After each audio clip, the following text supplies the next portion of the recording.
Hi, this is Sarah Wilder, and welcome to part 22B of Surviving the Man I Married. In this episode, you'll hear about Jim's bum knee and our last road trip together. Well, at least Jim didn't linger when he barged in on Rita and I, thank goodness, because he had an appointment with his knee doctor. Jim had an old basketball injury he sustained decades earlier while he was an instructor at the police academy for his department. It had started to swell up like a grapefruit. I have a picture. Maybe I'll post it by the end of every shift at Walmart. And like I said, he was working full time at this point and he worked in the dairy case. No doubt it hurt. I really don't wish that on almost anybody. So um, on the weekends, he had to use a walking aid. And this is ironic because he could finally justify the use of this hideous, awful black cane that he actually bought a few years earlier when he had absolutely no need for one. It was one of those things he ordered from his employer, the online knife retailer.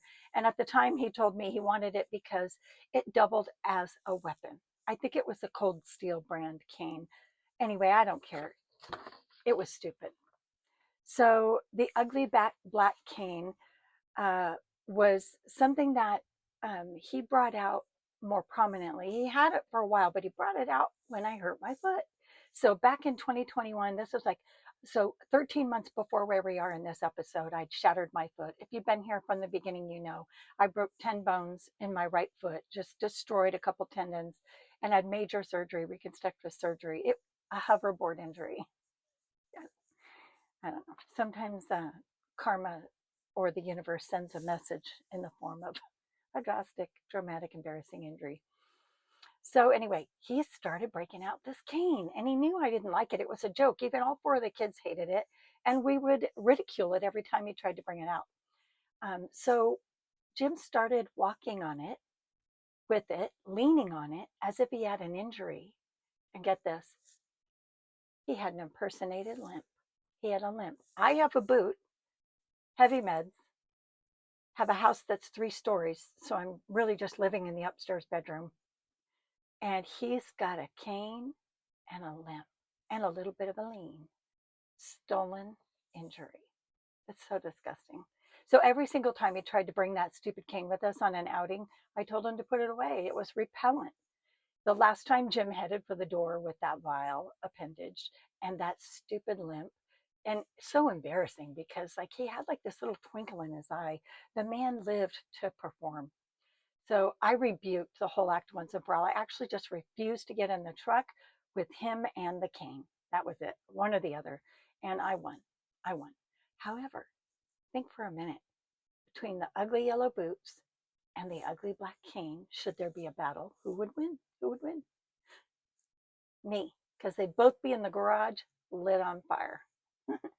Okay, now for the road trip from hell. Just a few words about that. So in June, remember, I went on a road trip to see Becca and the kids to help in April, and Jim got his nose out of joint, was all jealous and um, feeling self pity. So I invited him for our June babysitting foray. So we hop in the car and we head west. It was the week after my infusion with Rita, so I was feeling really great.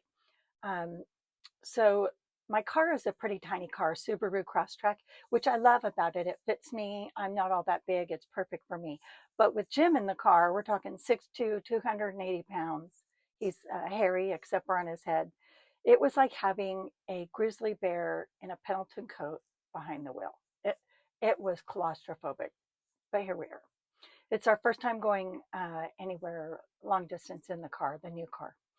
So, since Jim's bout with COVID, he and I had somehow kept relative peace at home. But on this trip, that wasn't going to happen. And it was my choice. I was the one that made it to be contentious. I had some intentions. None of them were good. None of them were wise. Uh, if I was smart, I wouldn't even be going on the trip with him. Why would I risk 12 hours twice in one week in the car with this man who was really not a safe person? But here we are. It'll be not the last bad choice I make, unfortunately. So I wanted to press him for answers. Those were my intentions. I literally wanted to hear it. These are very ego driven, nothing that my higher self or spirit would actually condone should I consult them. Ego driven. I wanted to hear from Jim's mouth and his voice some truth about the things I've been learning he's been up to. And not only that, things I had learned online or I had suspected or felt or just intuited. So, we're talking at this point, it's 2022, June, 3.5 years, a big gap of that in the pandemic. I had no readings, but this is a long period of time that I had had a lot of readings. So, anyway, I knew what I needed to do next. I needed to maintain self control, keep my throat chakra open, but all emotions on the sidelines. It was literally ill advised, I know, but a last ditch fact finding effort. I expected him to lie. I did. That's all he'd ever done. But I held out some shred of hope for some truth and that I'd be able to recognize it when I heard it. Early on in this trip, like I said, it's 12 hours. It's I-80 West for 12 hours. Um, I went over the early stuff, like how he tried to taunt me back in January over Phyllis when I brought her up. I brought that up, how he just pounced on that. It was so nasty to me. It was just a laugh. He could have laughed about it. I finally got one over on him. He just couldn't give me an inch and laugh about it with me because I think that to him, that would be consent of the affair with Phyllis. However, his reply was, it was my fault I brought her up. It's my fault he attacked me. He had every right to. He was rude and lied about her, and it was on me.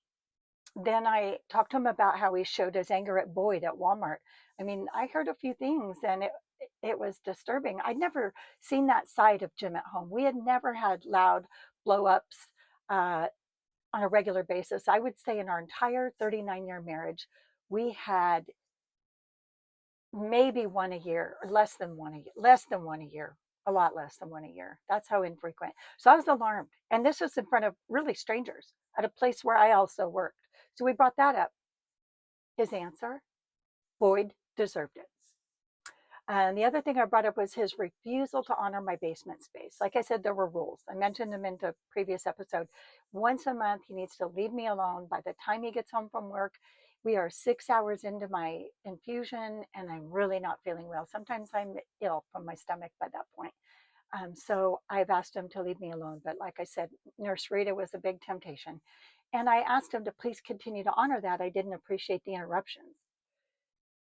His reply was, he's not flirting, but yes, he'll stay out of the basement. And did he? No. And no on both accounts. And our encounter in July was worse, much, much worse. So the last thing I talked to him was that I suspected he uses corn constantly, constantly.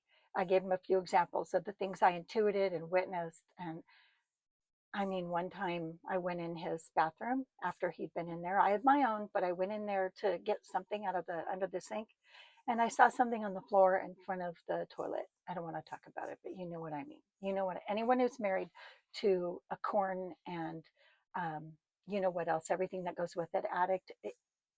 You just never know when one of those little bits of evidence is going to jump in front of you. It's appalling. Okay. On that gross, creepy, and inappropriate graphic note, I'm going to end here. But please come back for part 22C. I have a funny little story. Thank you.